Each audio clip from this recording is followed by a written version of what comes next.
उत्तर प्रदेश में सियासी पारा अपने चरम पर है। ऐसे में नेताओं का आना जाना और नेताओं की बातें भी बड़ी आम सी लग रही हैं। लेकिन जब कोई आम घटना खास बनती है तो उसके पीछे कोई न कोई कारण जरूर होता है। ऐसी ही एक आम घटना खास बन गई और वो आम घटना ये थी कि बसपा प्रत्याशी हैं एक, जिनका नाम है मनबीर। ये मनबीर साहब पूनम पंडित से मुलाकात करने के लिए उनके घर पर पहुंच गए। अब जरा चौंकिएगा मत। पहले आपको ये क्लियर कर देते हैं कि किसान आंदोलन से उठी पूनम पंडित कांग्रेस में शामिल हो चुकी हैं और कांग्रेस के नेता के नाम से अब जानी जाती हैं। कांग्रेस नेता की ये मुलाकात बीएसपी कैंडिडेट के साथ में लोगों को अटपटी लग रही थी। जैसे ही बीएसपी कैंडिडेट इनके घर पर पहुंचे तो पूनम पंडित मीडिया से बचती हुई नजर आई। हालांकि बाद में उन्होंने ये कहा कि यहाँ पर सबको आने की आजादी है। मैं जिस जगह पे रहती हूँ यहाँ सब भाई लोग हैं और यहाँ पर कोई भी आ सकता है। मैं बेशक कांग्रेस से हूँ। और जब बात का पता लगा तो समझ में आया कि ये कैंडिडेट भाई साहब जो मैडम के घर पर पहुंचे थे तो अपना समर्थन मांगने के लिए पहुंचे थे। इन्होंने पूनम पंडित से कहा कि वो उनके सिकंदराबाद विधानसभा से चुनाव लड़ रहे हैं और वो चाहते हैं कि पूनम पंडित उनको सपोर्ट करें ताकि लोगों का वोट उनको मिल सके। पूनम पंडित ने इस मामले में क्या कुछ कहा, पहले जरा ये सुन लीजिए।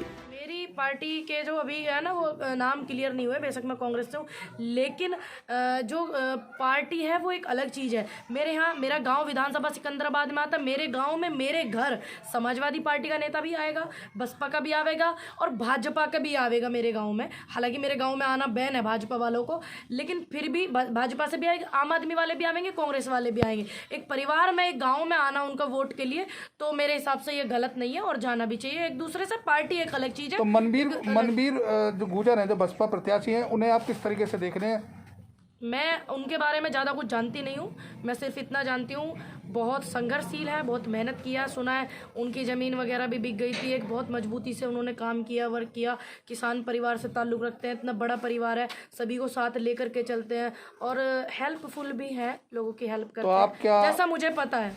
तो सुन तो लिया होगा आपने, लेकिन इसमें दो चीजें निकलकर सामने ये आती हैं। पहली चीज ये कि पूनम पंडित ने साफ तौर पर कहा है कि उनके गांव में सभी पार्टियों के नेताओं का आना कोई बड़ी बात नहीं, बस यहां पर भाजपा के नेताओं का आना मना है।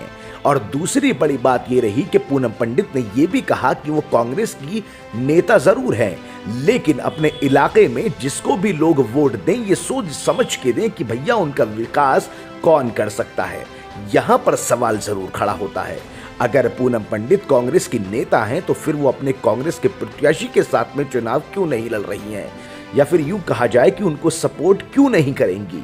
अभी हालांकि कैंडिडेट का नाम स्पष्ट नहीं हुआ है, लेकिन फिर भी पूनम पंडित को साफ लहजे में ये कहना था कि भैया वो कांग्रेस से रिलेटेड हैं, कांग्रेस की नेता हैं, तो वो कांग्रेस के प्रत्याशी को ही सपोर्ट करेंगी। बात को तोड़ मड़ोड़ कर और इधर उधर घुमा के सीधे सीधे ये कहने की कोशिश की गई है कि कांग्रेस का जो भी कैंडिडेट होगा यहाँ पर काबिल नहीं है।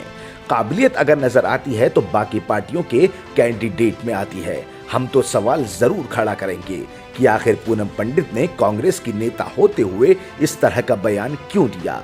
अब इस मामले में आगे जो कुछ भी अपडेट होगी हम आप तक जरूर पहुंचाएंगे। ब्यूरो रिपोर्ट, बेबाक आवाज टीवी।